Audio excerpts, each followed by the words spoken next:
Right, coming up to a minute left.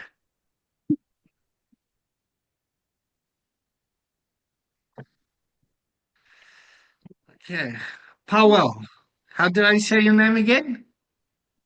Pavel. Pavel. All right. I'm going to just put that in phonetically. Pavel.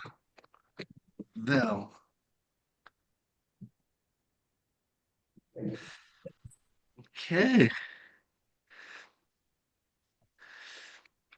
Okay. Well, welcome, Nikki. So that's Bali in the house, Italy in the house, South Africa in the house, England in the house. There's my alarm clock saying it's 8 o'clock in the morning. Hang on. And Namibia in the house as well.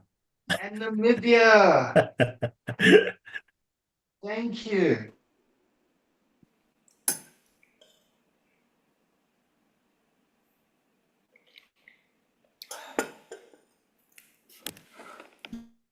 Oh, right. Good morning, good evening. Is it 4 o'clock in the afternoon in Bali? Yes, 4 p.m. 4 p.m. What does the future This is the hold for time us, when I get. Nikki? Sorry? What does the future hold for us? I think drowsiness at 4 p.m. I always get very drowsy at 4 p.m. Does anyone else have this? I always want to take a nap. I've never lived in Spain, but I always want to take a nap at 4 p.m. Okay. Yeah, no, my grandpa nap comes in now at about 2:30 in the afternoon. Hmm. Right. So who wants to build the container? Let's start there.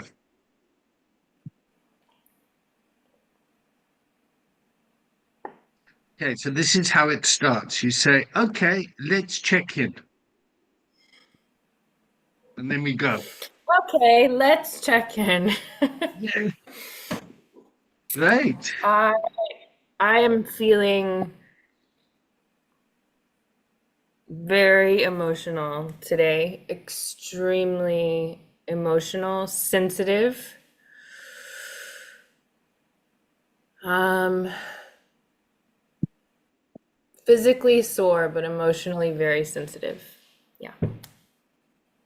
And I shall choose someone, yes? Nicole. I'm feeling consistent. I'm gonna tag Stuart.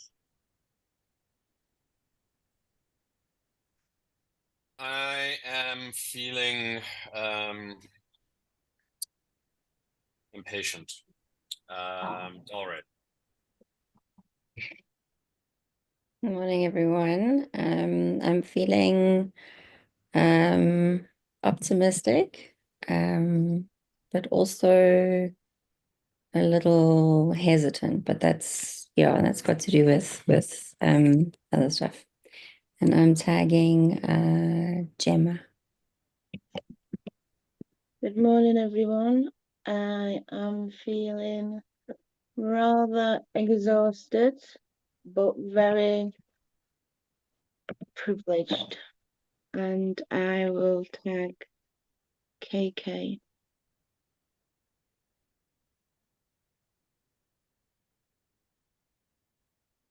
It's KK. If he's there. Oh, KK, yes. Koketso. No, he's not here today. Well Ah, remembered, Gemma. Cool. yeah. Why don't you tag Roger? Okay, I tag Roger, yeah. I'm feeling very relaxed. Thank you. And I'm tagging Ricky. Ricky, we Oh, can't Ricky, hear. we got the sound problem again. We can't hear you. Okay, why Ricky's sorting his sound out, let's go to Pavel.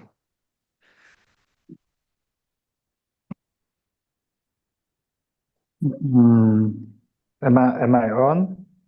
You're on. Okay, because I don't see myself. I'm feeling happy and grateful. Cool. Anybody else left? Yep, there's me. Let's try Ricky again. Ricky, do you want to try again? Nope, your mic's not working.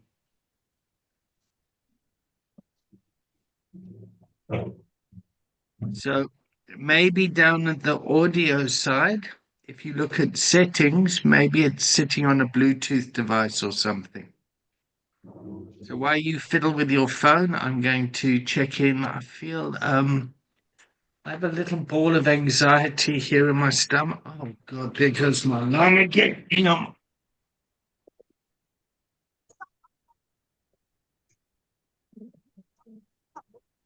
Oh, got a ball of anxiety in my stomach. I thought I switched the alarm off. I obviously just snoozed it. I'm looking forward to this class. Here comes Ricky again. Let's just see how he checks in. If he checks in. Should we try again, Ricky? One more time. Nope. Can you hear us though? Not if you can hear us. All right, you'll just have to listen then until you sort something out. So, are you feeling joy? Are you feeling sadness? Are you feeling fear? Joy. Okay, good. All right, great. All right, so yeah, I'm feeling a bit nervous. And my nervousness is driven by my excitement around wanting this to be a success for everyone. Yep, and then hearing the check-ins, I get curious about different people and different check-ins. And before we jump straight into it, let's just position ourselves where we are. Yep. So this is our second class of 20 weeks of recovery coaching. And our overall contract is about learning about recovery coaching as a skill set to work in the culture of addiction, to have coaching conversations to assist people, institutions, organizations, whatever, to move from a culture of adversity to a culture of resilience, or a culture of addiction towards a culture of recovery. Yeah.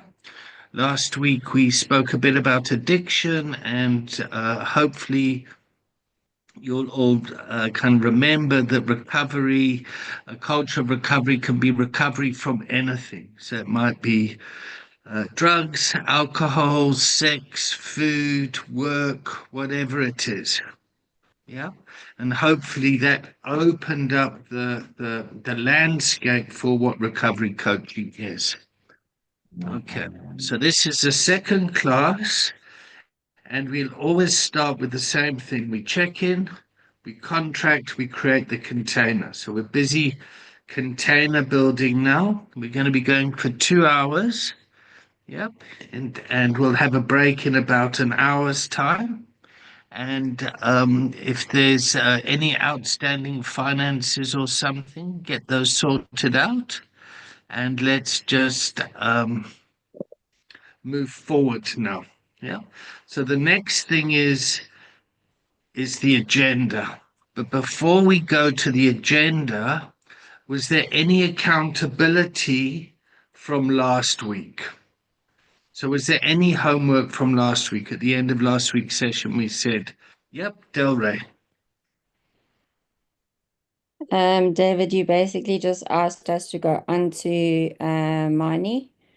Yep. And just have a squiz around, get ourselves like just go into the different little tabs on the Groups. side and just get ourselves acquainted with what was going on and everything. And for I me, saw you did yeah, something. I was quite active there. I was like going through some stuff, making some notes. I don't know if Ricky is Patrick. Is Ricky Patrick? Yes, there you can hear you Okay. now. And I was so happy for you that you went back to Eagles View, and after such a short period of time, they asked you to give a class. So I was basically just reading all the posts, and David, there was another thing that you posted that I quite enjoyed. I can't remember what it was. I think it was Michael something. I don't know. I might be very wrong, but yeah, I was copying and pasting a whole lot of stuff from there onto my notes page, and other stuff that I'm gonna still go back and read and look up and whatever. So And you I quite started to go enjoyed through that. the journey. Yeah. And Okay.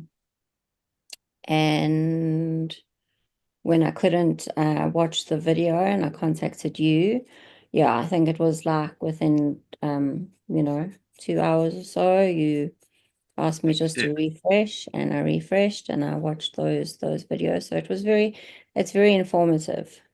Good. Yeah. Okay. Thank you.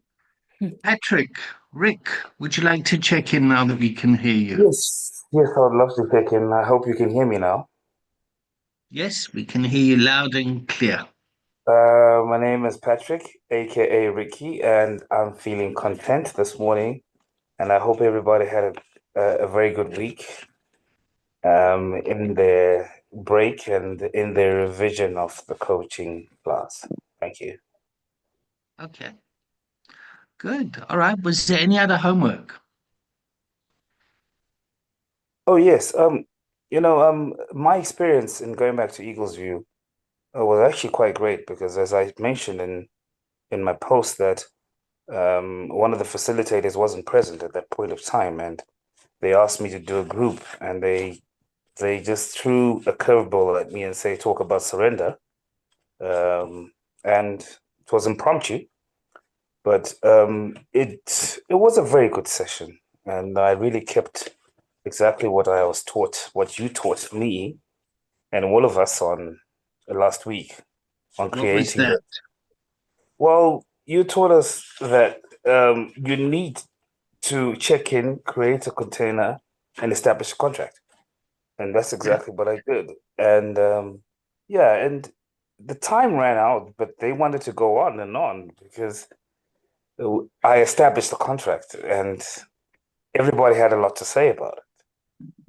And Eagles View has now said to me that they will be giving me a group once a week, which will be good for my recovery coaching class, the practical part of it. And I'm so happy, and I'm overwhelmed actually. Right. That's very impressive. Yeah. Anyone else want to add anything? Okay, who didn't do their homework? I thought that also, were we supposed to introduce ourselves? Because I didn't know where to do that. I fiddled around, but just I wasn't quite sure where to post that. Okay. That was my question. All right. And have you been fiddling around? Yes, I've gone through some of the documents and posts and things like that. But I was really just trying to do the actual homework, right? I was trying to like do the introduction, and so I was trying to figure out if that meant to create a bio or something. And so I couldn't really figure out how or where to do that. And also I will say that I looked for other people's introductions and I couldn't find them, so I felt like, okay, so like this, am I not on the right track? But yeah, I didn't contact you about that. So there was certainly more that I could have done, but just some guidance on where we were supposed to do that. Okay. So that's all right. So Nikki, I'm going to ask you on the app there's a chat. Yeah, there's a chat group. Yeah. It's to make a chat group with us here. So let's add all the students Okay. here.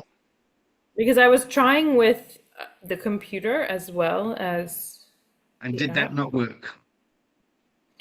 I just didn't, I wasn't sure where to Because there were so many people on there. It wasn't just our group, right? So I just didn't know. Yep.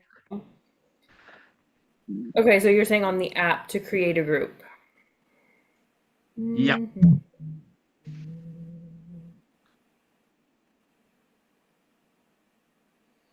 Okay, so which is our group already together?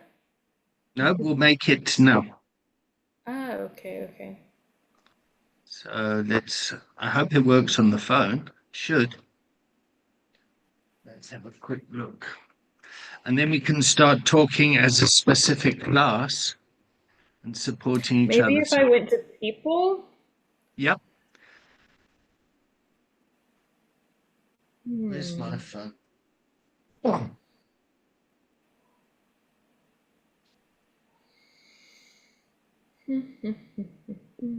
Okay, so we're just doing housekeeping here. Let's see how that goes.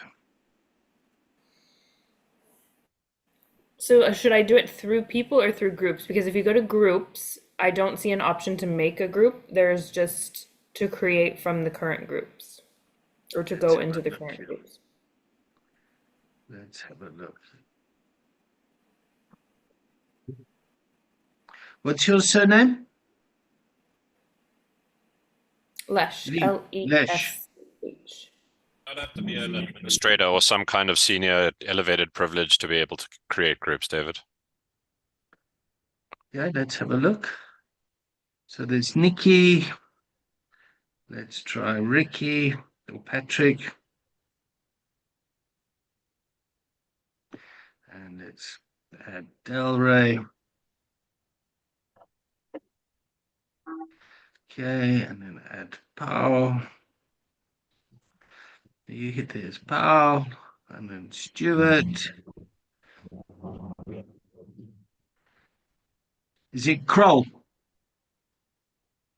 Okay, and then Nicole. Wow, well done, everyone. Gemma Crooks, yes. And then Roger.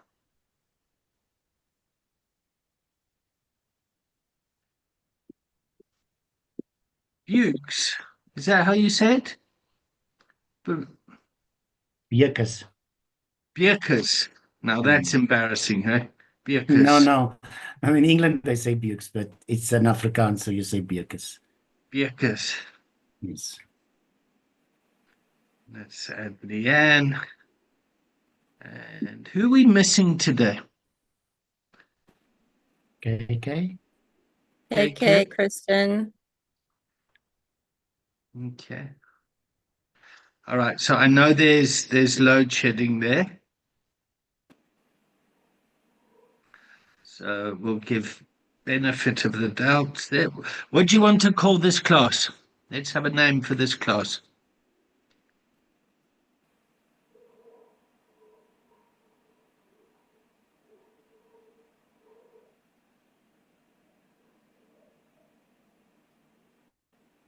The Inquirers. How do you spell that? ENQ. INQ. Yeah. Probably let's be fancy. Let's make it an I. An INQ.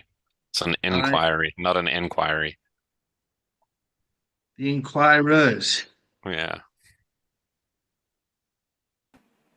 All right. So, good morning, Inquirers.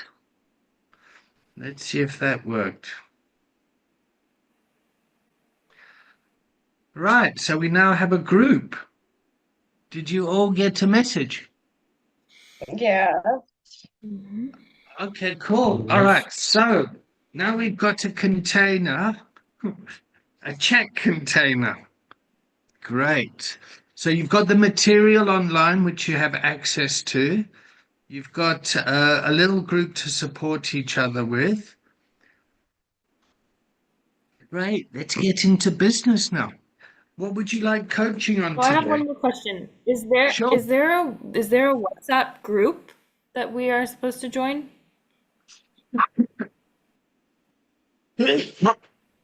I don't know is the answer. But what I would like to do is move away from WhatsApp. And the reason I want to move away from WhatsApp is on this platform, there's where we go into case management and client confidential stuff and things like that. There's a whole lot of GDPR requirements and privacy data and that sort of thing that's in place. WhatsApp is very, it's very inclusive of everyone. Yeah. So to make it more kind of contained, I would like to encourage our students to make use of this chat. Yep. One of the challenges is I just asked, yeah. There was a WhatsApp registration link in there. That's why I was asking. yes, there is. So we use WhatsApp to onboard people. Yeah. Oh, okay. Got it. Yeah. So, but feel free if you guys want to make a separate WhatsApp group or something, by all means do that. I just have so many WhatsApp groups. I have WhatsApp groups about communities. I get so lost in it all. Sorry, David, what's GDPR? What's it? I think it's General Data Protection Requirements. Is that like a regulation in the UK? Yeah. Okay. Yeah. They've got, I think in South Africa they call it POPI, Protection of Private Information Act. Yeah. Okay. So what's today's agenda? Let's go. It's 8:20 here. We've got another hour and 40 minutes.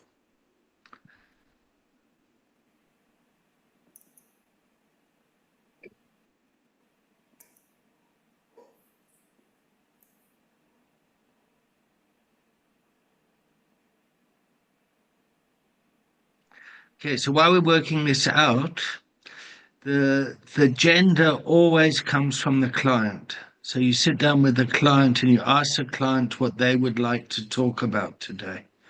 It's not a command, control, tell paradigm. It's not like you're coming here, this is session 2, this is where we are. It's more like, what would you like to talk about in your recovery, your journey? So you're continuously trying to move the client forward to deepen the learning and forward the action, but the agenda always or might always change. Yeah. So the agenda might be, I want to go to university, I want to sign up for this, I want to do that, I want to stop smoking dope, I want to do this and all that. And a week later they come back and go, well, you know what? I want to change this. Or today I need to talk about my relationship with my father because he's not being very supportive and that's impacting me or whatever. Yeah. So what would you like to talk about today? Nikki, you checked in with some strong feelings, if I remember correctly. You said you were feeling, well, I would say, yes, I would say that the first thing that came to mind when you said that was, what if the client comes and they don't have anything? They can't think of anything. Right, that's fantastic. Dore, you got your hand up? Yeah, now that Nikki said that, I want to know, because you always, it says there that we need to ask powerful questions and like open-ended questions. So can we speak about how we can do that? Like I'm unaware how we can do what? Up with what we can use, like what powerful questions we can ask to open up the conversation. Okay. To get it like interactive, and get it going. Okay. Yeah, because what if they don't come, like Nikki said, what if they don't come with anything and they don't know?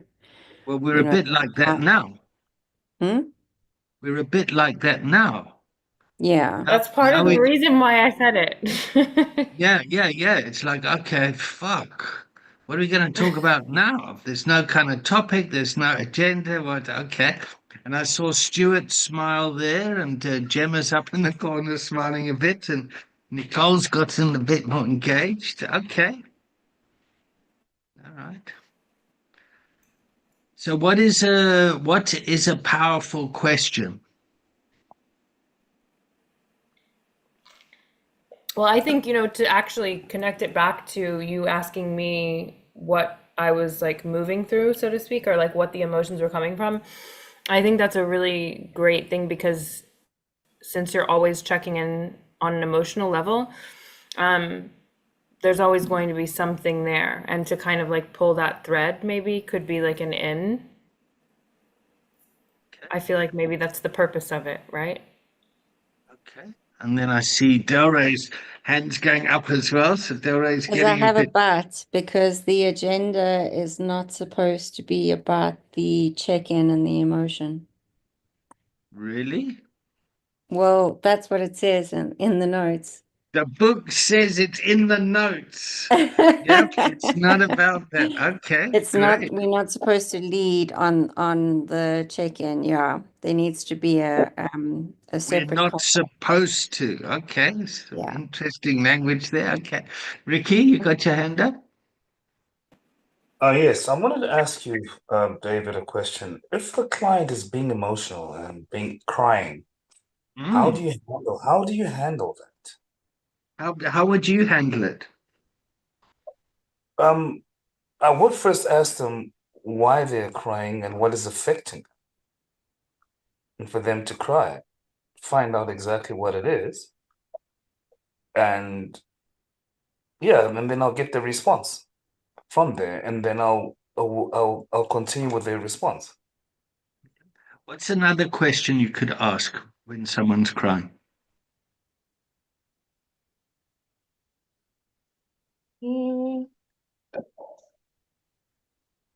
Well, I need some help there.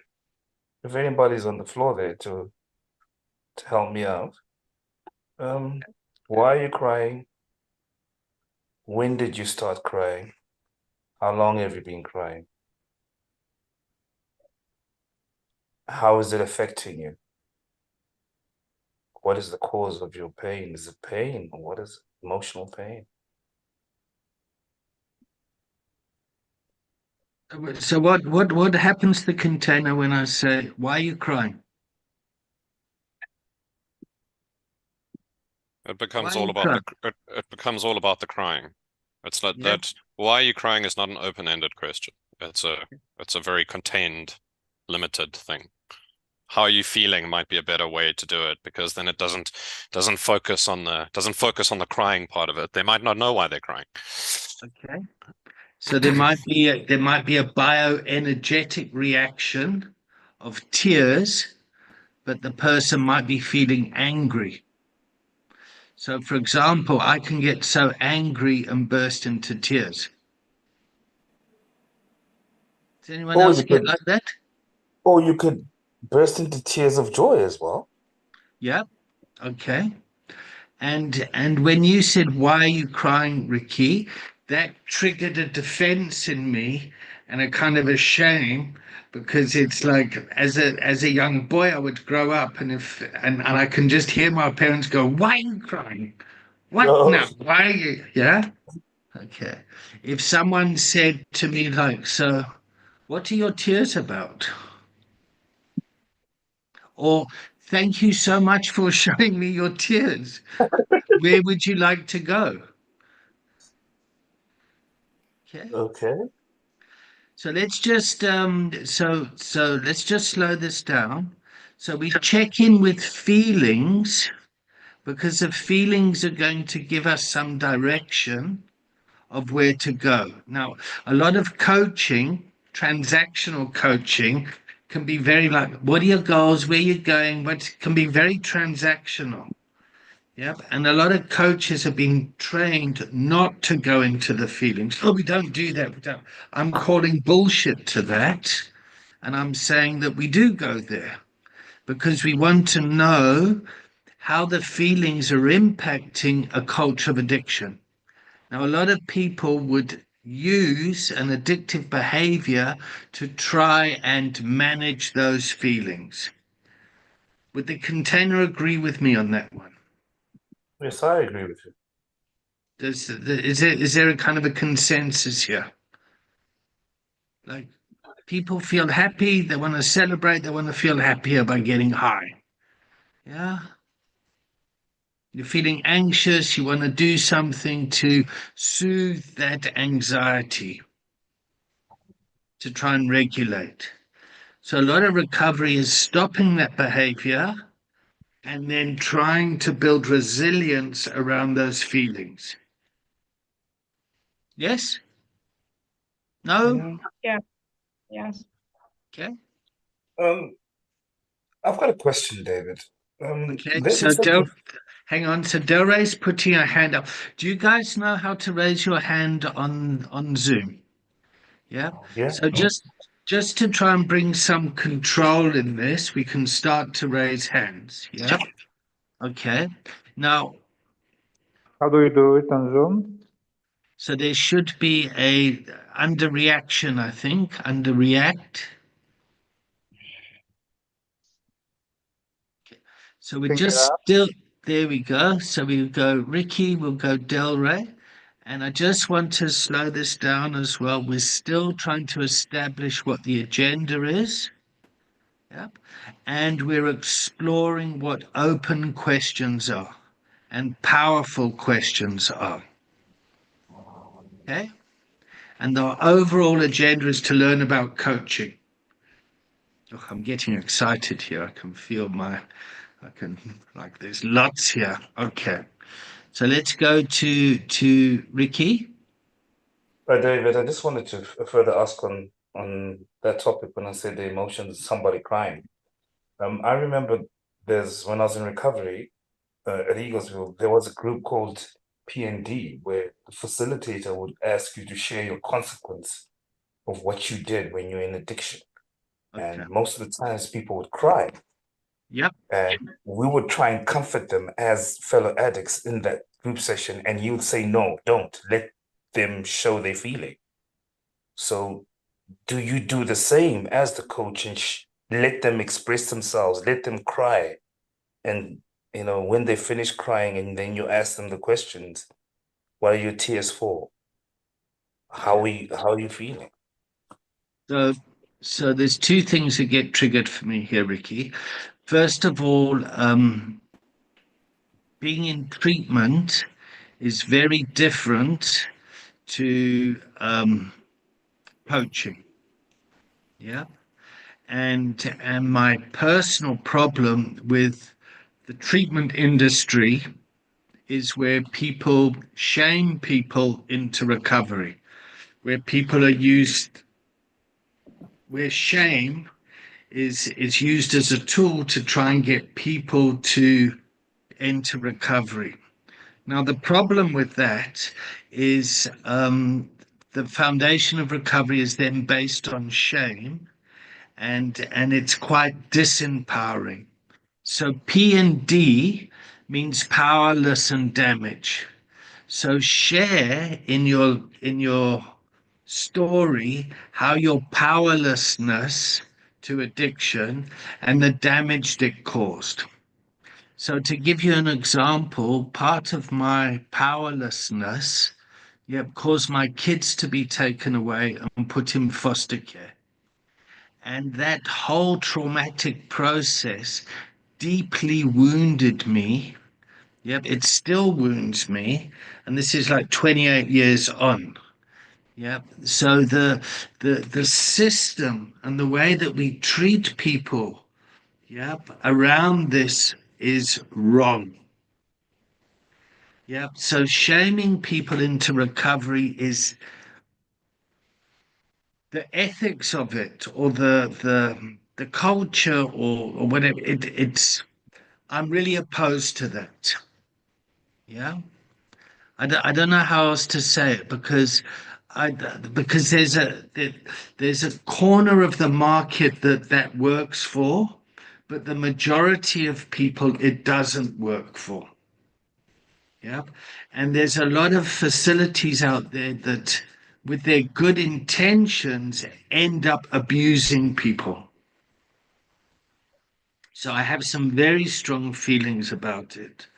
And when I first started to do this recovery coaching work, where you're working with people in a place of wellness, it was seen as heresy because everyone was taking a powerless and damaged approach to this. Yeah. So like in Middlesbrough, where Recovery Connections is, their approach was very different to in the city and in the community. They just kind of educated people about the journey of recovery and brought the recovery process out into the light and to remove the stigma of it. So to give you an example, Ricky, somebody's smoking marijuana, they go to social services, they put their hand up and say, listen, I've been smoking dope. Social services then have to kick off a process to say, okay, we need to take your kids away and put them in care. So then people don't go and get help because of the fear of the consequences around that. Oh, I'm so triggered. No, you know what? Sorry to say this, because So when activated. when it happened to me, I refused to actually comment on the consequences, and I said it's something that I've actually put aside, and I do not want to bring back the past because I'm moving forward. And I had to defend myself, and they were like, "No, you have to share." And I said, "No, I don't have to share because it's going to traumatize me." Oh, okay. How are Yeah. you feeling now, Ricky? I'm still feeling content. I am Good. still feeling good. Yes, I am. Good. But it really did traumatize. I saw the other people. I mean, it crushed them in that P&D session. And I said to myself, but you know, as you said, that it's a wellness center and it's like you're damaging somebody, taking them back and shaming them. Yeah. Okay. And it really didn't make sense to me at all. And I said, no. I wouldn't do that to a person. I wouldn't do that. So let's listen to Stuart. Stuart's got some strong stuff going on here. I could see his body language going and go for it, Stuart. Thank you, David. And thank you, Ricky, Patrick, Ricky, for sharing. So I completely agree. I think, like, you know, for me, and I kind of want to tie all of the things that we've been discussing together, being powerful questions. What happens if there's no agenda set to begin with? And this is the concept of appropriateness. You know, like, if Patrick doesn't feel that it's appropriate for him to share in the way, that's okay. Maybe it's appropriate for there to be no agenda. Maybe it is appropriate to, like, asking powerful questions is very dependent on intuition, plus all of the kind of colored by the things that you learn, right? And so it's very difficult to kind of do that from a book, develop your intuition. You can, the learning can help, but it ultimately depends on intuition. And in that kind of narrative of appropriateness, like, in the focus on the client, you have to understand what is appropriate for the client. Last week I asked when you were out, David, like, what is the point of, giving advice and calling bullshit versus, letting the client drive the journey? Sometimes it's not appropriate for that to happen. Sometimes you have to call bullshit. Sometimes you have to allow the client the space. And I think that, for me, at least, like, the essence of coaching is that it's you are facilitating the client, but sometimes that means you overstepping the boundary of what being a coach means. Sometimes it means stepping into the client's shoes. Sometimes it means stepping back. It's all about kind of what is the right thing to do at the time, or the appropriate thing. Right and wrong is a very dicey thing, but what is the appropriate thing to do? It allows the space for everyone to kind of interact with what's going on at their own pace and in their own way. Sorry, just 2 cents worth. What's driving your passion at the moment, Stuart? I suppose probably kind of like my journey, kind of like what I was talking about last week, is my journey, and kind of it's not recovery, it's me acting outside of myself. And I suppose maybe kind of like a lot of interactions with the world in general as like it has to be this way or it has to be that way rather than what is appropriate. I had a kind of 10 years of kind of engagement with a Jungian school, and that was a very kind of strong narrative within that kind of framework, was the idea of appropriateness, the Tao, right? It's not about the yin, it's not about the yang, it's about the Tao, right? That's so that is, it's something that is very passionate to me. It's obviously because I've seen friends, I've seen girlfriends go to rehab centers and abused, basically. Absolutely abused. I've seen it in meetings. Yeah, it's so what a whole value multitude. what value in you are you protecting or exhibiting right now? In my view, fairness to the Fairness. client. Yeah, Great. fairness to the client. Okay. Yeah. All right. So what is right for the client? Okay. All right. Wonderful. Okay. So I just want us to take a breath. Nikki, how's the container going? If you were to read the room. If I were to read the room, I actually put it on speaker view, so I should put it back on gallery. If I were to read the room, I mean, I was relating to a lot of what Stuart says and Ricky as well, because that intensity, that fire that comes from abuse that I'm hearing that some of us have experienced, and me as well. And that, yeah, I think it's only because I'm quite tired that I'm not getting very fired up about it, because it's something that really, really, really bothers me. After the treatments that I went to, we have in the States what's called a Joint Commission, and they oversee all of the treatment centers. And once I sobered up, I filed with them in 2 of the places that I went to because there was abuse, and it's so common. You say you filed with them. What does that mean? Oh, you can lodge complaints with them. Oh, okay, great. Okay.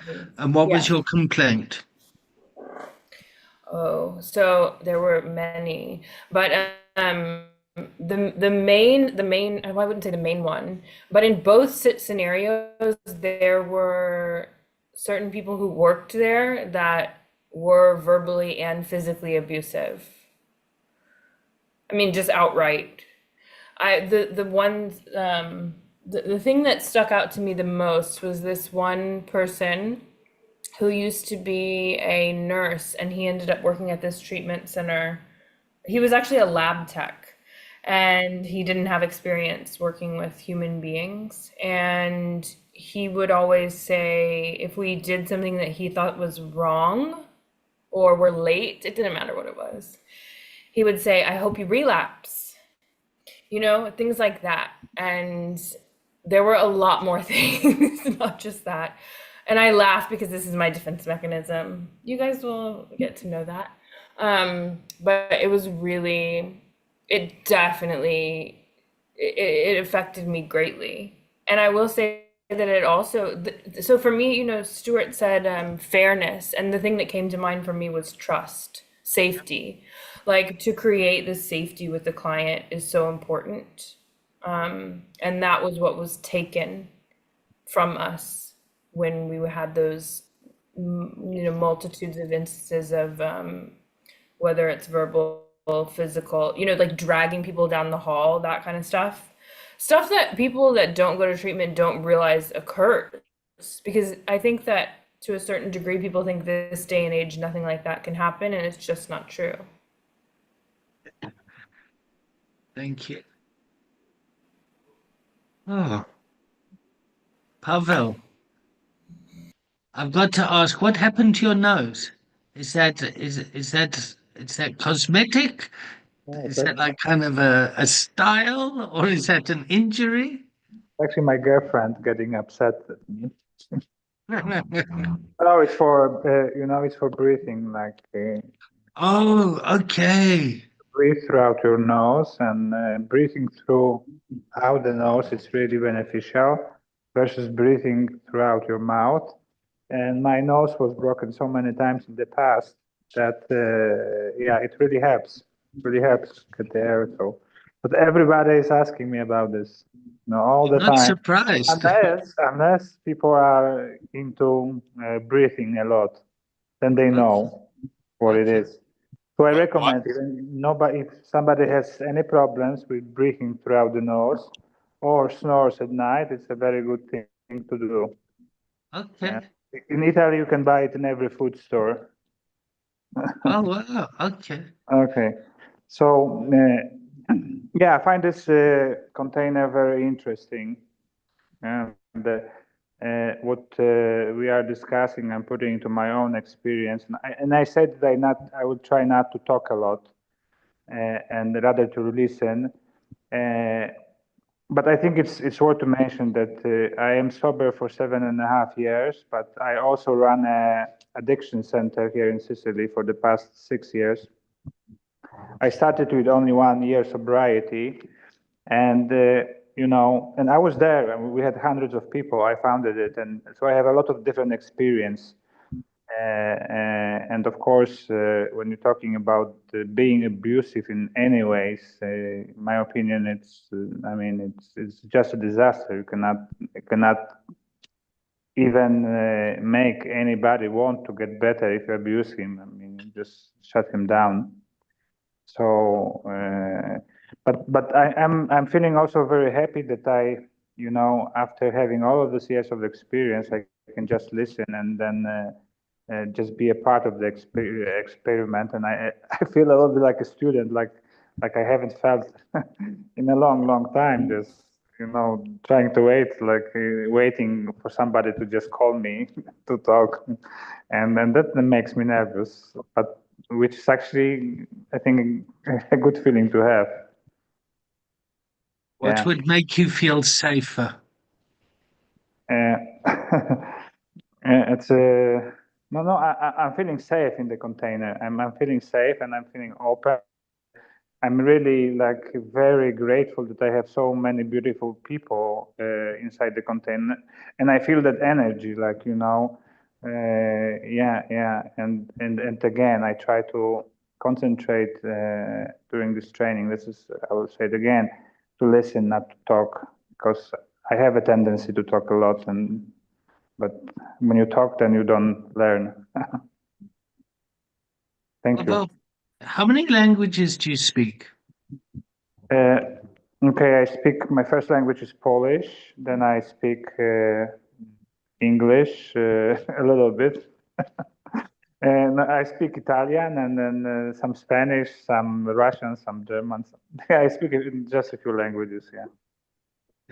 So I really, and it moves me, yep, with deep respect, because I really just want to acknowledge that English isn't your first language here, and I really just want to appreciate that you're here in this classroom, that you want to learn, and that we're teaching in English. So, yeah, I really just want to acknowledge that. And I feel humbled that you can speak so many languages, and I only speak one language, and that makes my thinking very narrow-minded. And so thank you so much.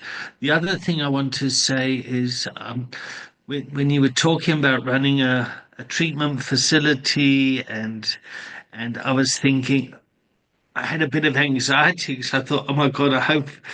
So I felt a lot of relief when you said, yeah, no, we don't abuse people, that's wrong, and things like that. Then I kind of, oh, okay. Thank you. Thank Your you. voice is very, very welcome. Please don't listen too much, because remember, I'm the student.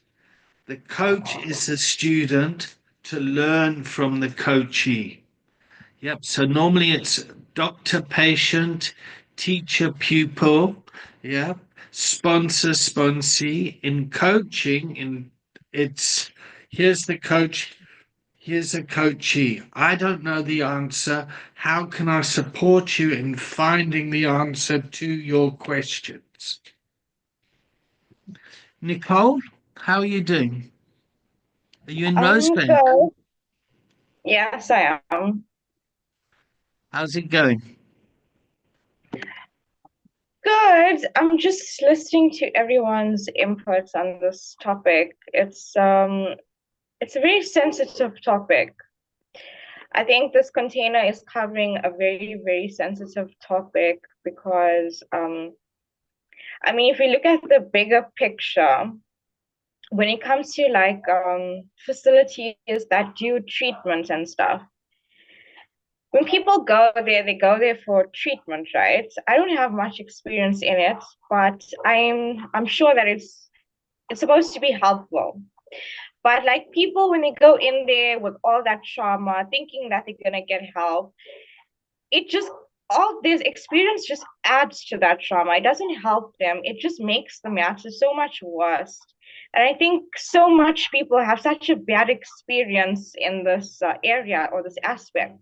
It's actually such a sad thing. So I'm just like listening to everyone, and I'm just like blown. I'm just thinking deep onto this topic. And what's motivating you to come here and do the recovery coaching training? To make a difference, to help in a way that I believe is suitable, that is proper, that is right, I actually want to make a difference to help people in a good manner, not to add to their trauma or to add more to them. I just want to help them. I want them to guide them basically into the right direction. I want to create that safe space for them basically. And what value are you honoring in yourself when you do that? Just to be true to myself, honest to the client and myself. So honesty is a value of yours. Yes. All right. We'll go Ricky and Del Rey, but I just want to say, Gemma, I've got my eye on you. I'm coming for you.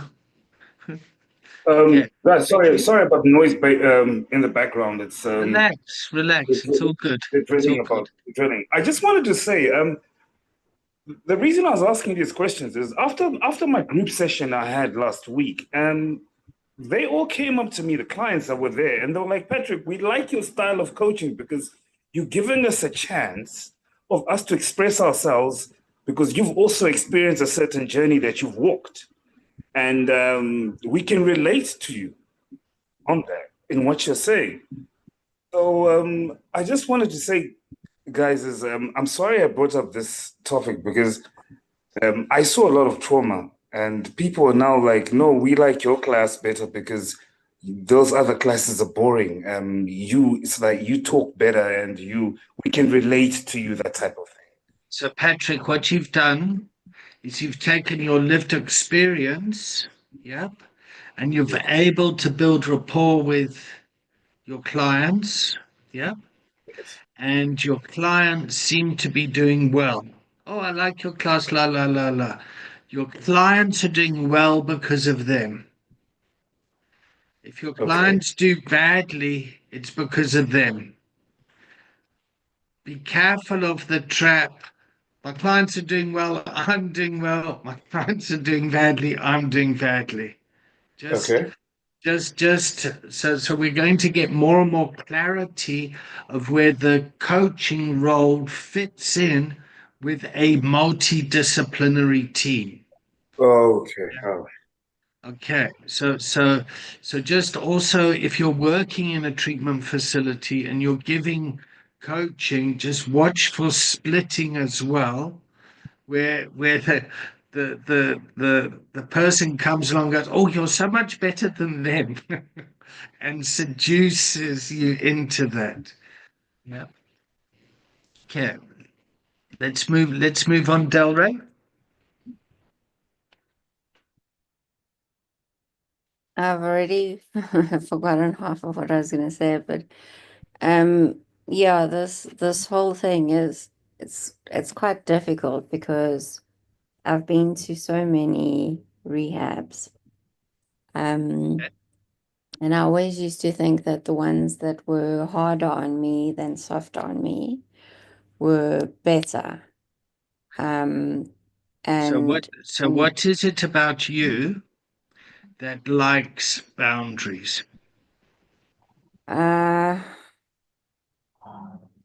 Well, because I battle with the boundaries, and I would prefer somebody calling me out on my shit Okay.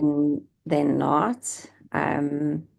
So I as a need coach, how would you like me to interact with you in a way that's going to be helpful? that you see, that's the difficult thing because I went to two places where I was just broken down and not built up. So That's not what we're doing. when I left there, and then and I've worked at a rehab, I wouldn't take anybody's bullshit, or I wouldn't just believe them for face value. So when it was crying, it was the kind of thing like, why are you crying? Not where is this coming from? Because So the question was how can I support you with firm boundaries? uh,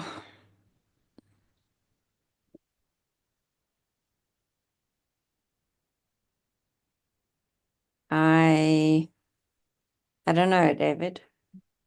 Okay. So if you don't do your homework, you're going to be in trouble. Okay. It's just it's very difficult to like, because I am a very empathetic person, and Yep. from So you'll need boundaries to contain that. so I will. Right. Okay, good. But I also don't want to be so hard on somebody, because I was brought up in a family where when I cried, I was told to stop crying. Okay. So, yeah. All right. Sit with that for a bit. Let's go to Gemma and then we'll have a break. So Gemma, you only need to speak for 10 minutes. I'm Hiya. joking. Um, so when I first came into sobriety the first time round, I never really spoke about anything in the past or my addictions or my chosen behaviors or anything. But then this time round, I've found that opening up and talking about my chosen behaviors and my behaviors of wrong decisions and things like that, it really helps others. I've also realized as well that through coaching that, it's down to the individual to realize what they need to do and what they need to change or recognize within themselves. So really we're more like a active listener, and we like hold the scaffolding for them to like build and branch out into what they want to become and how they want to develop, and we're just there to hold them a little bit and keep them stable, and lots of active listening. But it is very hard to talk about past things, but I think as a coach we can sympathize with them more. If we struggle ourselves, we can understand them more and more in depth as well, so we can be more empathetic with them and more trying to relate to how they are feeling, and let them just, somebody said earlier about what do you do if someone starts crying. I remember, David, when we were on our 3-day training and we did the mini coaching, and for whatever reason it came from nowhere. But yeah, we did quite deep and I got quite emotional, and I'm not normally an emotional person in the eyes of other people. But that day I was, and it's a relief. It's a big thing that someone wants to actually sit and listen to my story or how I'm feeling at that time. Because obviously when we're in our chosen behavior, we don't talk, we hide a lot, and that is part and parcel for me as a recovery coach that we can offer. We can sit and we can listen and we can, we don't necessarily have to answer to everything that they're saying. We just need to listen and take it on board what they're saying. And I was speaking to a lady the other day at work, and she answered her own questions. Like, I was just there to just listen and like guide her in a way, but she answered what she was looking for, and I didn't put them words into her mouth. She came up with them. So Gemma. yeah, I thought that was brilliant. The way that I saw that happen, I was like, yes, this is what I'm wanting. So I don't know. Good. I don't know. They answer their own questions, don't they? See, you're not really, you don't tell them what to do or what's right and what's wrong. They find it out themselves. But For Gemma, me, you're with Project 6, yes? I am, yes. And you're working as a volunteer, is that correct? I am a volunteer. I've just started coaching one individual. I've done a bit of buddying as well, and I And facilitate some of the meetings as well. and the volunteers that you're working with, they're quite they're like they're homeless, they're in quite difficult situations, yes? They can be. So it's difficult because we've got two sites. So we have Lightwise and then we have Project 6. And Lightwise is like the more some of them are Treatment, still being active. Yeah, some yeah. still active, so it's more treatment scripts and more like, mixed range Mm, of people, as whereas Project 6 ourselves was solely recovery, okay, anything from early stages to way on. okay. So yeah, So but we do get all different walks of life as well. great. So I'm really pleased. So we've got Ricky who's working within a facility. Yeah, we've got Paul who's got his own facility that he's been running for 6 years, 7 years, Pavel. We've got Gemma who's working. What was that, Pavel? You're muted.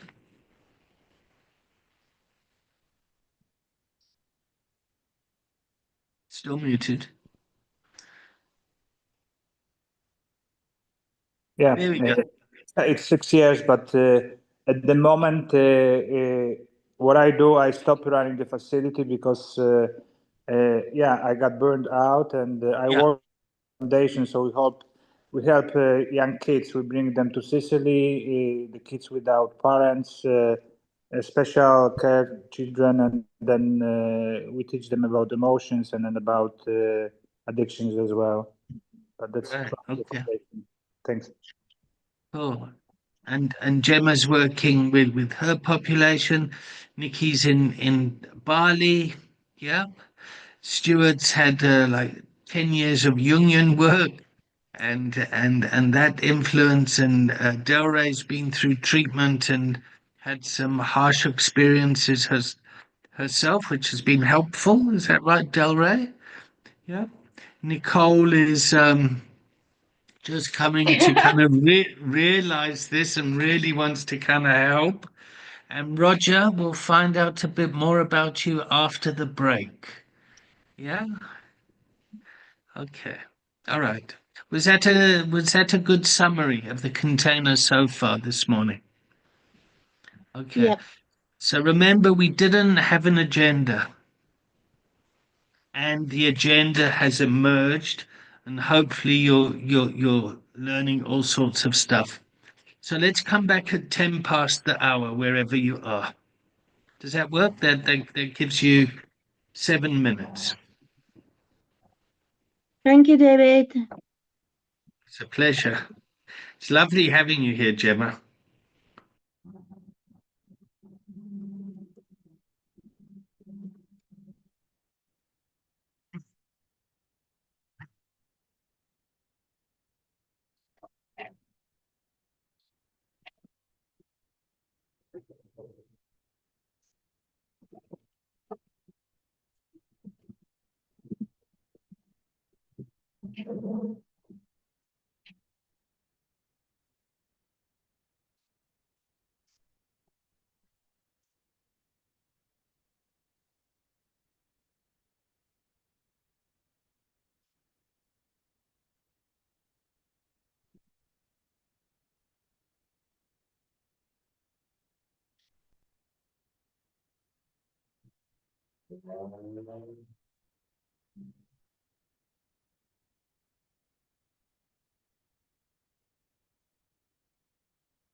David, while we have a second, can I ask you a question? Sure. Is it open or closed? Oh, it's open. There's so many people here. It's open. I was just wondering, where do we find the class notes, like to review before the sessions? I'm usually the hyper organized one, and like I've tried to be more relaxed about this, and now I'm like, I'm off track. Oh no, relax. Okay. Okay. Please I relax. swung to the opposite extreme. Yes, no, please be the opposite extreme. Okay, so under journeys, do you see my screen? Yes. So under journeys, you should have access to these ones in blue. The coaching conversation, module 2, module 3, and module 4. Do you have access to that? Yeah, I'm looking at it right now. Yeah, and if I think we're kind of here with coaching skills today. And then if we go, tells you what you learn. Okay. I think I know what happened for me is like there was so much I didn't know where to start. So start That's with the okay. blue ones.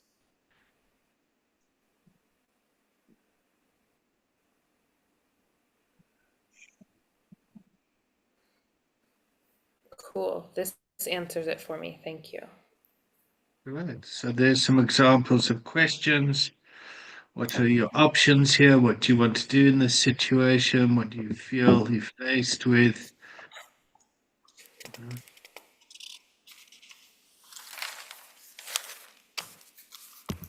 Great. So, David, out of interest, why do we have access, or why are the other modules appearing in the course? I mean, do we have access to the facilitator's course and that kind of stuff, the course notes? Yeah, because there was this is a relatively new app, and we've just given you permission to everything. So it's a bonus. I tried to make it specific for individual groups, but it wasn't working. So, and because we're essentially a charity that gets gifted a lot of like this software is gifted to us. It's quite difficult for us to kind of go, this isn't working and that's not working, and so that, because we're very, thank you. But I really like the content and the platform. It does have a couple of bugs here and there, but it really is creating a tight community for us here. So yeah, but you're just doing the coaching training. You've got access to the recovery wellness program and the facilitators training as well. But you're not, I mean, by all means, go through the literature, but that's not what you're getting certified as. Yeah, all right. So, Roger, do you want to build the container? Okay. So yes, continuing from what the others have said, I've also experienced and noticed the pain that some of my fellow, how can I call, intakes, they were at a rehab, what they've experienced in the verbal abuse that some of them had to go through. I specifically remember one specific person that was verbally abused by a senior that, and up to today, the words have stuck with me. And he said to the specific gentleman that just treat me as a human being. That's all I'm asking. Just treat me as a human being. And that kind of stuck with me. And I was just thinking how the inhumane way that this gentleman was treating the intake or the resident was really hard. And I've always said to myself, and I work that if I want to, and as I'm going to go further into this. I really want to be more empathetic, more caring and understanding to people's needs and just deciding for them and being inhumane in my ways. I'm now currently, I'm in a small group that have sent some men down to South Africa because places in Namibia, we don't really, it's very expensive in Namibia to go to a rehabilitation, and there's not really a government. We have one place in the whole country, and the waiting list is too long. So now we've started dealing with a place in South Africa that we sent some people down to, and they've done a 6-month course. They've come back now. So we're now living on a plot just a little bit outside Windhoek. And what I've noticed is they've done a lot of things, but they've not really done individual one-on-one sessions that really will help them. And that's one of the reasons I'm here today and on this course, is to be able to how to speak to them, how to ask the questions, how to help them, not deciding for them, but I find it difficult that when I didn't know how to start something. I've now given the 3 C's that I can work on. And with that, I'm trying to I'm seeing them actually this afternoon, 3 hours time. I got to go to them, and I want to have sessions, and I'm going to start using this, what we're doing here, to speak to them and to try and help, because there's one specific one that seems like he's gone through some difficult things that he's still trying to deal with, and I hope, or I'll through this, I'll now learn how to speak to him, to let him speak to me, and I'll just listen. I like listening. I'm a good listener. I don't jump in, and I'll give somebody the time to speak to me, and only once he says something and I'm given the opportunity to speak, then I will give. But I was sometimes afraid to say something that I don't know if it's the right thing to say. And I think that's the area that I'm a little bit unsure. Will I be able to answer correctly? And that's where I'm a little bit unsure about. That makes sense. Okay, so there's no right or wrong. Let's start that. And it's always put the agency back to the client. Always get the client to try and take responsibility for it. Yes. Yep. They're not coming to you as if you're the guru. Yes. They're coming to you and you're saying, well, I don't know, but let's work it out together. Let's try and find out. What is it that somebody might say that would freak you out? If they are in a situation and they don't know how to get out of it, I don't know. I've not experienced that situation. I don't have the experience. Like what? I don't know. Family issue in how the father has treated them, and how they and sometimes if they become physical and stuff, because I never had something like that. So Sorry, how will I? so Roger, this is a yes/no question. Okay. Do you need to be treated physically badly to know that it's not okay? Mm, Oh, you don't need to. sorry, I wasn't beaten up by my dad, so I can't help you. I mean, like, No, you can just think for yourself, and knowing that being that I don't need to be treated, but I can think of how it's like and what it's like. yeah. Okay. So let's go with that situation. Let's talk about have you got a case like this? No, the No, case okay. of no, Okay. that was just hypothetical. Yeah, okay. So a lot of these hypothetical cases can come in and feed one's anxiety. Okay. So the reality is that doesn't really kind of happen that often. Okay. if you don't know something, what do you do? You Do mean you pretend say you to know the so? Do you pretend to know how to do it? No, I will say no. I've not dealt with that. I will, because the last thing I want to do is give wrong information or say something that I know it's going to mess it up further. So I would rather say, I don't know. Or we'll look it up. So the professional lingo is something like, sorry, that's out of my scope of practice. Okay. Yeah. But let me point you to someone. So let's say someone's been beaten up. Who would you point them to?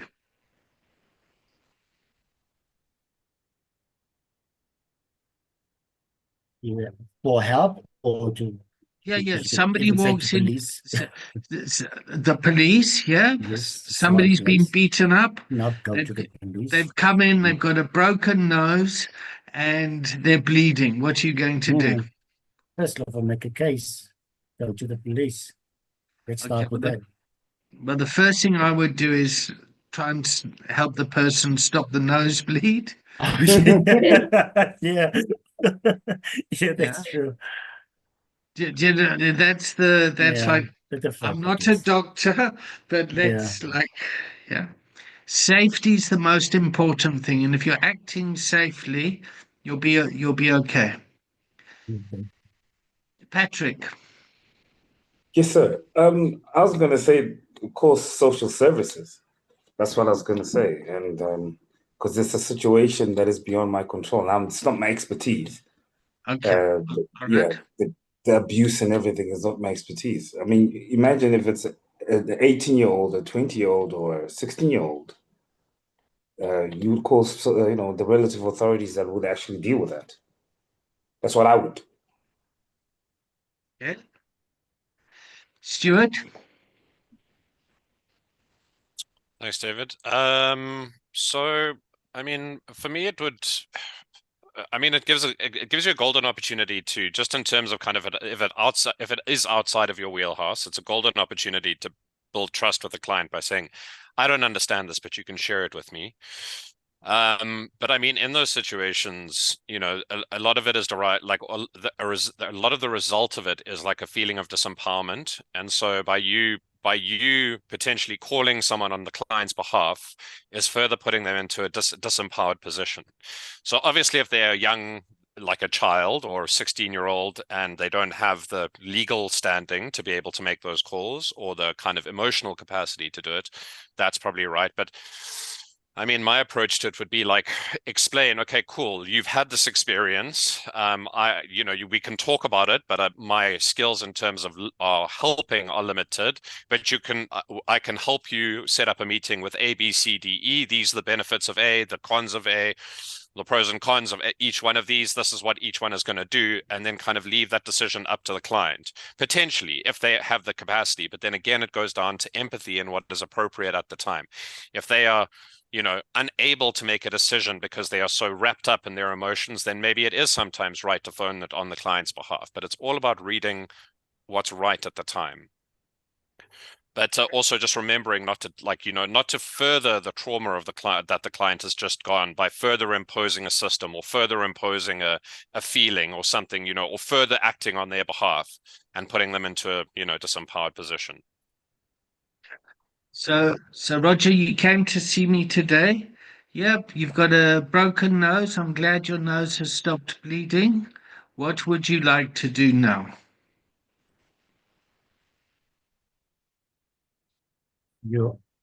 I'm the client. Yeah, you've come to see me. Let's just play it through. Okay. I would like to talk about what happened. Oh, okay. What happened?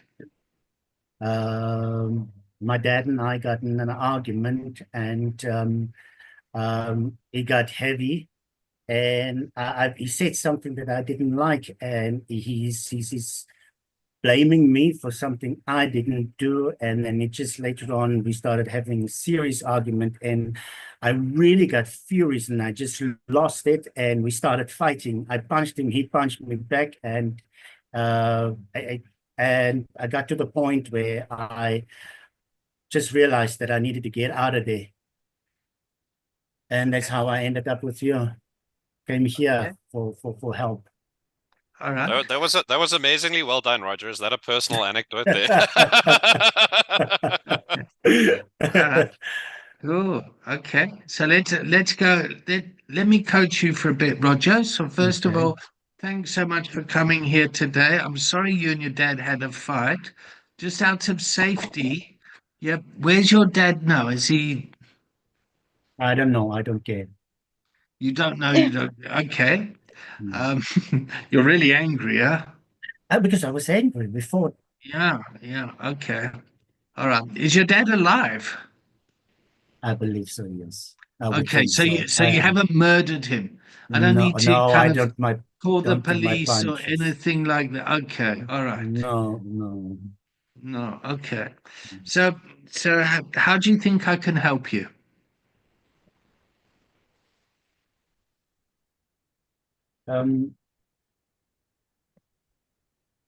He's got this tendency of making me feel like I'm always the one at fault for things that I don't think I have done, or I just do it because I think it's okay to do, but he is always on my case. There's nothing, I never do something right in his eyes. I always am the one at fault. My other brothers, they don't do anything wrong. It's always me. And I don't know, am I doing something wrong? Is there something wrong with me? I don't know. So I'm trying to find out. Was I really at fault? Is he at fault? I don't know. I'm just trying to figure out, because at this moment, I don't know.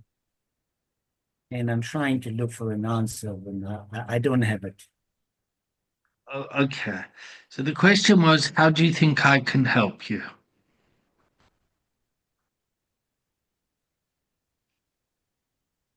And then let me just say, I do want to help you, Roger. Yeah, I'm just Yeah. not like, sure. yeah.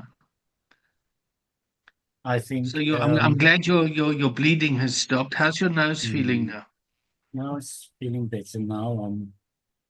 It's feeling much better now. It's with the bleeding that stopped. There's still a little bit of bruising and swollen and it's sensitive, but I think that's nothing. It's not too bad. It's I'm actually wondering how's my dad doing. You're wondering how your dad's. Oh, okay. Yeah. All right. I'm thinking of him. Okay. So I mean, would you like something to drink and maybe use my cell phone? You can phone your dad or something and find out. I don't know. I'm kind of rescuing you a bit here, but Yeah, maybe how can I help you? maybe Or I what should or what would be helpful? yeah maybe I can speak to my dad, because I think he wasn't in a good state when I left him. No, I'm consciously just thinking this whole time. I'm just thinking about him. Okay. All right. Okay, let's phone him. Bring. All right. Who wants to be dead? Someone in the container. There we go. All right. Del Rey, here's dead. Hi, Dad. Hello. How are you? Okay. You okay? Yes. Are you angry? Well, I think I don't know if I should be talking to you at this time. I don't know if you've gone and thought about your actions. Yeah, but you might be angry. You always does that. You know, I just I lost can't it. hear you. Sorry.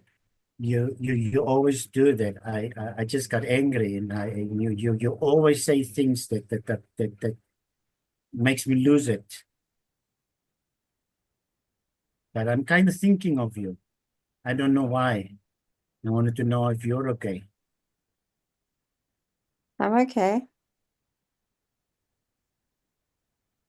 I don't know why you always blame me for everything. It wasn't me, or what I said, I didn't mean to say it I said it because I was angry, because you always drive me to that point, and I just lost it. And I don't know what else to say, but that's what I wanted to say. Roger, there's nothing, I can't make you do anything. So whatever you do, you need to take responsibility for.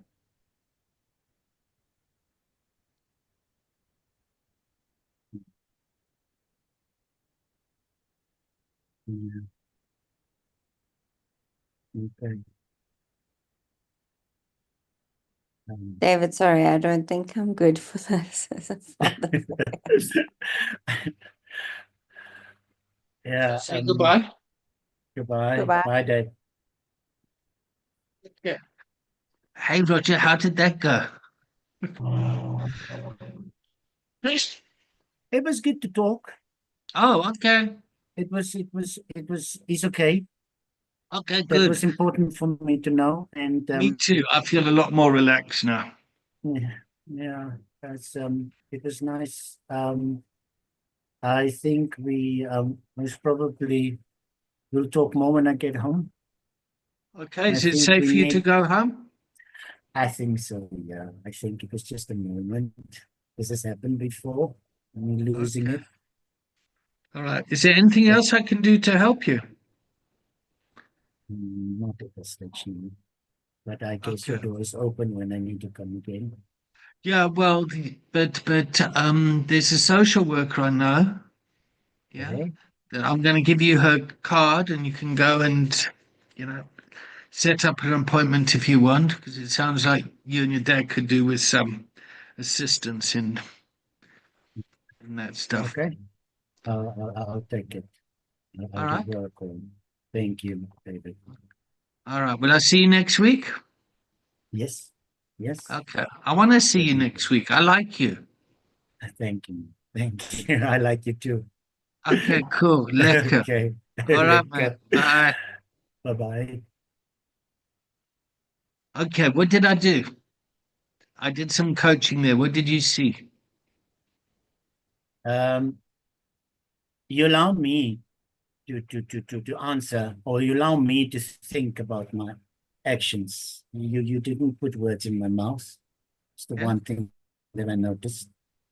Most of you help me in the areas that I can, like for instance, calling, helping with the pleading, helping with the putting me through to my dad, calling, making Okay. it possible, the thing that I was thinking of at that moment. You didn't interfere in the relationship and what my dad and I were talking about. You allowed us to talk, and then you. So I met you where you were at. Yes, yes. Yeah. Okay. And then I had a conversation where it was like, okay, well, dry your nose. Yeah. Make sure, it was quite practical and transactional in terms of kind of safety. And at the Okay. end, hopefully, I referred you to the You right do. sort of person. So not taking up too much in your space, but there are others that can actually deal with the current or that type of situation. Would you want to come and see me next week? Yes, definitely. Okay. Yes. The most important outcome of the first session is to get your client to come back for the second one. Second. Okay. That's because if you can't engage, if they're not there, yeah. Okay. How are you feeling now, Roger? I'm feeling very quite calm Calm. and Okay. relaxed. Yes, calm, much. Yes. Yeah. It's almost like this. It's so easy.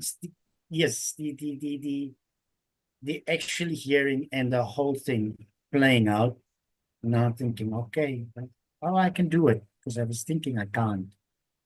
Yeah. but I just need to let the natural take its course and just let it run and let the person speak and just listen and guide at the right times, but don't tell them what to do. All right. Nikki, how are you feeling? I'm just aware of your fatigue. Oh yes, I'm definitely tired, but I really got a lot out of that, and I really thought that Del Rey, you played the dad, I thought, well, because that like of course I'm using some of my own experiences, not just with my not even really with my dad, but just in general, that like kind of lack of compassion or caring or just really any sort of feedback. Like there was no, She was a cold dad, huh? yeah. So I Oh, thought yeah. you played it well. I mean, who knows if that is actually the way that, you know, that person is, but it's definitely how some people are. Okay. Oh, all right. I'm And glad. that, in my experience, can be quite frustrating. Oh Mm. no, sorry. Like it can be frustrating when you have an intense interaction with someone and then you go back, you know, and you're expecting to, especially if you go in with the, you know, an expectation of to have any sort of kind of reaction, and then they're giving you nothing. And so, yeah, I think there was a lot just inherently in that that came from it, you know, like just organically, like you said, or I can't even remember if it was Roger or David that suggested the call, but it just felt very organic, you know, and just allowing Roger the space to go where he needed to go. I think I was getting curious about how can I help you? Yeah, asking him to guide me on what helped looked like. And then I think he said, yeah, I'd like to talk to my dad or phone my dad. Okay, cool. Would you like to use my phone? That was kind of quite practical sort of stuff. That's a type of coaching that Gemma does. You know, that kind of real frontline coaching, like, okay, and signposting, pointing people to, you're not going to sit down with Roger and kind of say, you know, so Roger, what's a life of meaning and purpose for you?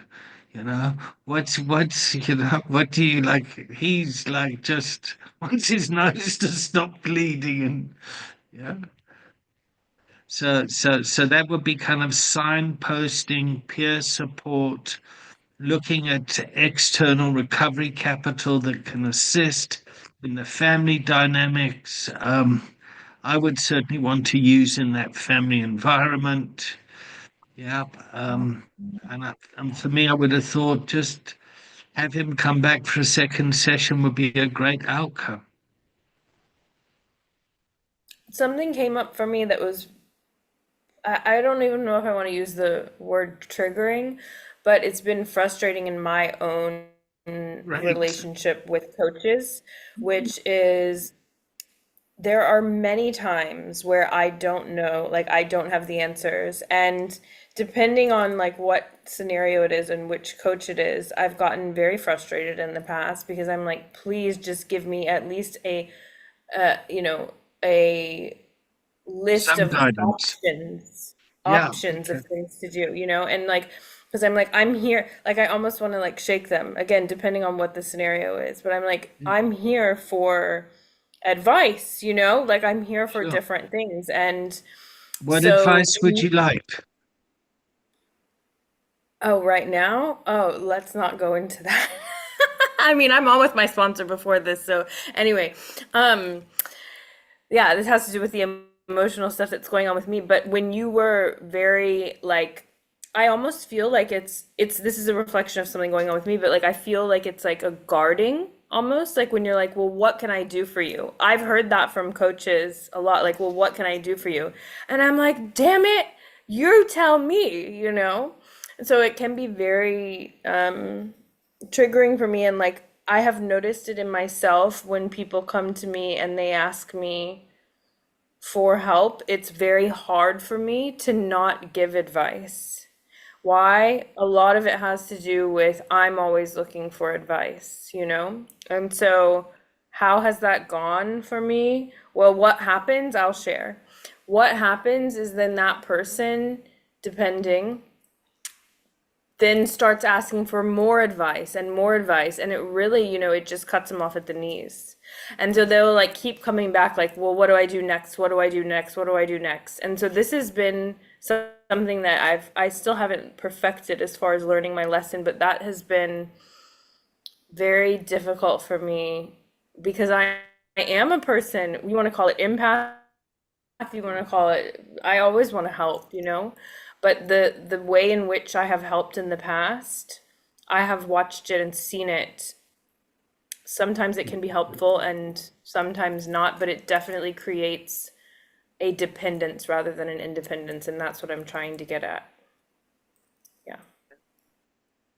So you definitely would be out of ethical scope of practice if you created dependence. Yep. So a coaching intervention is a short intervention. I'm going to coach. We're going to coach to get an outcome. You always want to forward the action and deepen the learning. At the end of it, you can recontract for something else. That's something different. Yeah.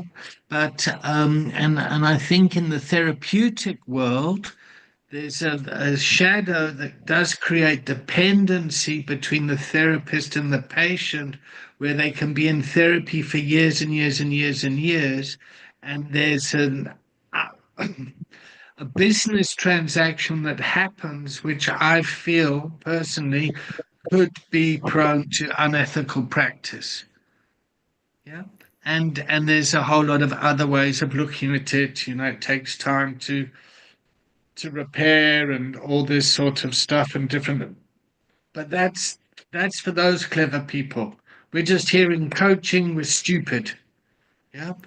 Okay, so Nikki, what is it that you want help in, and where do you get really frustrated? When you feel stuck and you want help, like give me that, like in what scenario is that? Oh, okay. So currently, what I'm moving through is I'm moving through a lot of health issues as a result of eating disorder. And so I Okay. have gone to dietitians and doctors, right? But Okay. who suggested the dietitians to me? People in 12 step and my coach. Okay. But All right. I came specifically saying I would like recommendations for XYZ. Okay.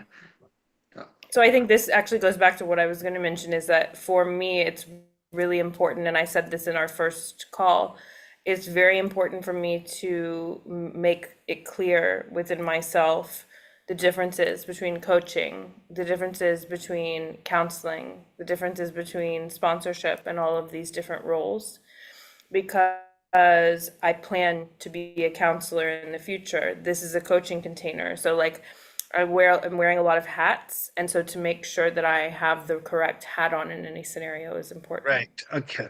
So in a coaching space, so first of all, thank you for disclosing that about yourself. Is it right to just chat about it? Yes, absolutely. Yeah. Okay. Great. All right.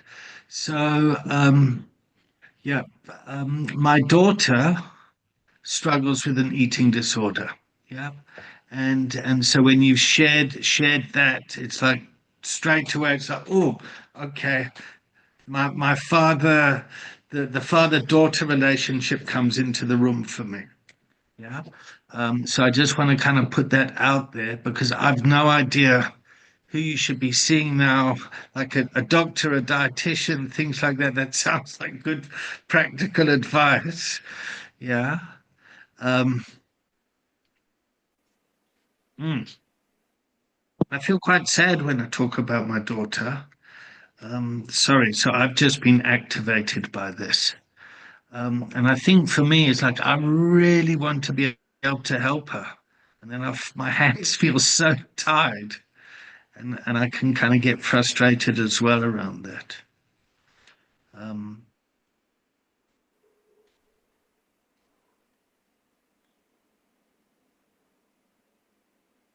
and it feels very lonely for her, for me. Mm.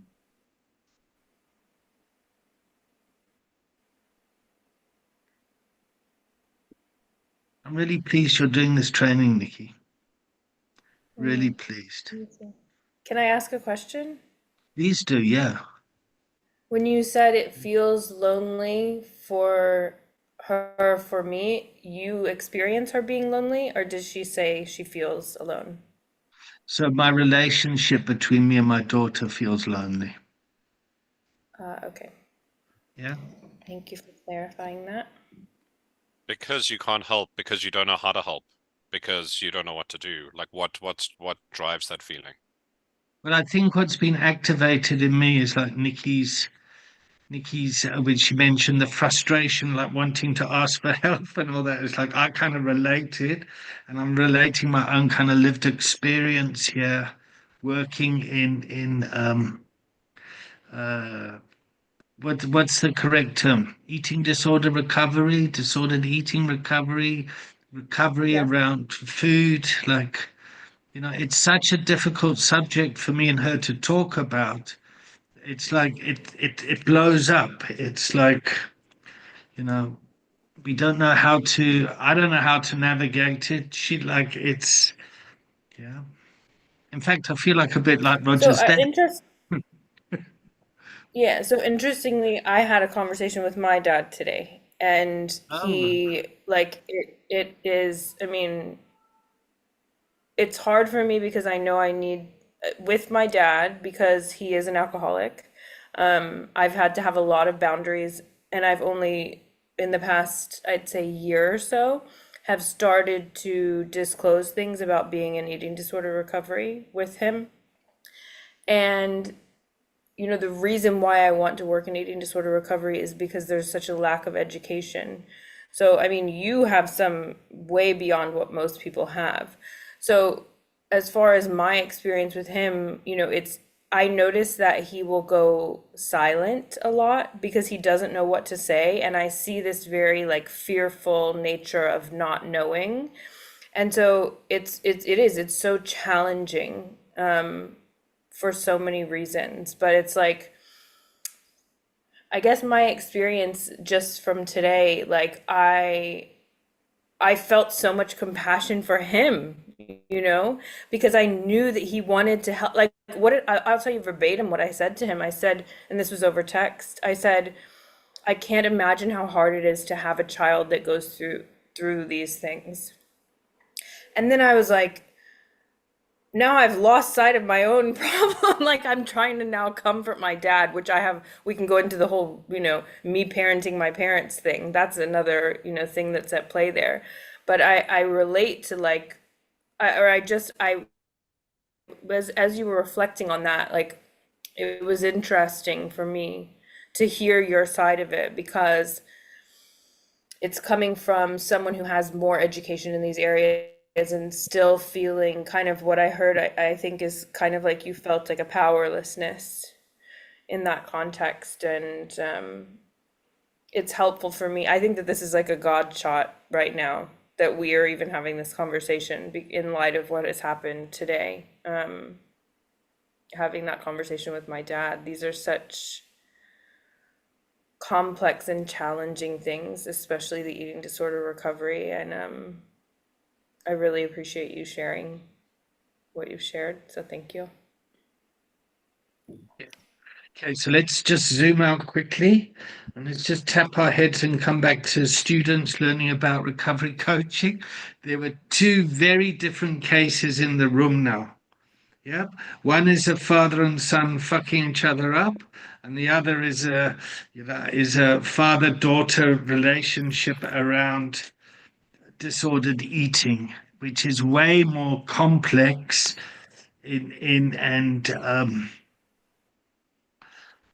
no, complex isn't the right word, but what's the word I'm looking for? A bleeding nose needs to be addressed. Having a healthy relationship with food and diet is going to be a lifelong interaction. Del Rey, you've got your hand up, and then we're going to start to wrap up and capture what we've learned. And I think the word that comes to mind for me, for you, David, is like it's an integral part. But sure, yeah, so much went on there now. And Nikki, I take my hat off to you because you know, in substance abuse, we need something, you know, we're searching for something. But for you, you have it in you, you know, to do what you don't want to do. Which I think is even more difficult. so let's not kind of compare different types of pains and struggles. Okay, I'm just They're all struggles. they all Yeah. struggles. Yeah. And we're using coaching to help that individual take responsibility for their wellness around it. Okay. I'm sorry, I'm just trying to emphasize that I think it's more difficult, yeah. Well, I think what you're trying to do is just tell Nikki how much you appreciated her bringing her heart to the container. Yeah.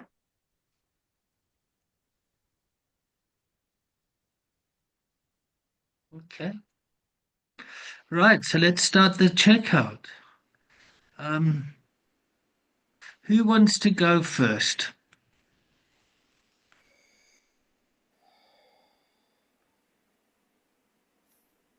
I'm Gemma, and I feel honoured, and I've really enjoyed this session and learnt loads, and I take everything on board. And listening to other people's stories and them opening up in our safe space, and being able to be empathetic and listen. And I tag. That's a lot of learning there, Gemma. Good. Oh, isn't there? Yeah, you got your money's worth, eh? Fantastic. I tag Stuart. Thank you, Gemma.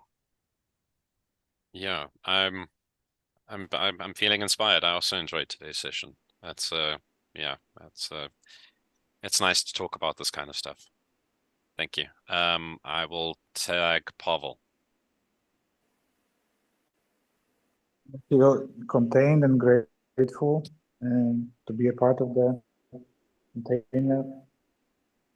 Thanks. I take Nicole. Thank you, Paul. I would say this was a very interesting session because we covered and touched a lot of topics, and I think my conclusion comes to that this whole recovery, there's so much of different aspects or situations to it. It's not just based on one thing. It's just many things. And it was really nice to hear everyone's points. So yeah, thank you. I tag Nikki. Thanks, Nicole. I think I'm feeling confused because I know that I'm looking for like practical tools on how to coach someone, and I feel, yeah, confused on how to do that. Okay, so I'm gonna tag Ricky. Hi, everybody. I'm feeling enlightened, and I just wanted to say I'm sincerely sorry if I open up old wounds of recovery and when people were in recovery. But I'm feeling enlightened. And I thank you so much No for the idea session. what you're talking about there, Ricky. Um, Sorry, that was a bit of a rescue, Patrick. can you hear me now? Yeah, no, we can hear you. I was just saying, I'm not sure what you're apologizing for. Oh, okay. Oh Um, no, I'm just opening up old wounds. Triggers and everything. So. Not at all. Who are you tagging? I don't know who's left. Who's left for me to tag there? Is it Roger? Me. Roger? Yes, I'll tag Roger. Thank you, Patrick. I'm feeling actually well informed and at ease. And thank you for everybody, their input. I'm quite enlightened with the things that I heard and just the talk and everything, you guys. It's really it's helpful to me specifically, new on this journey, and just hearing everything. And you guys being so open to talk about it. It's usually things that I kept to oneself. So like it's really it's nice to hear it. Thank you, everybody. Del Rey? I don't know really how to describe how I'm feeling. I think after last week's session, it was like lots of love and light, and today it's gone a little bit deeper. But I'm feeling like we've all connected, and I'm just grateful how it all panned out today. There's lots of little things, that have just come up in the session where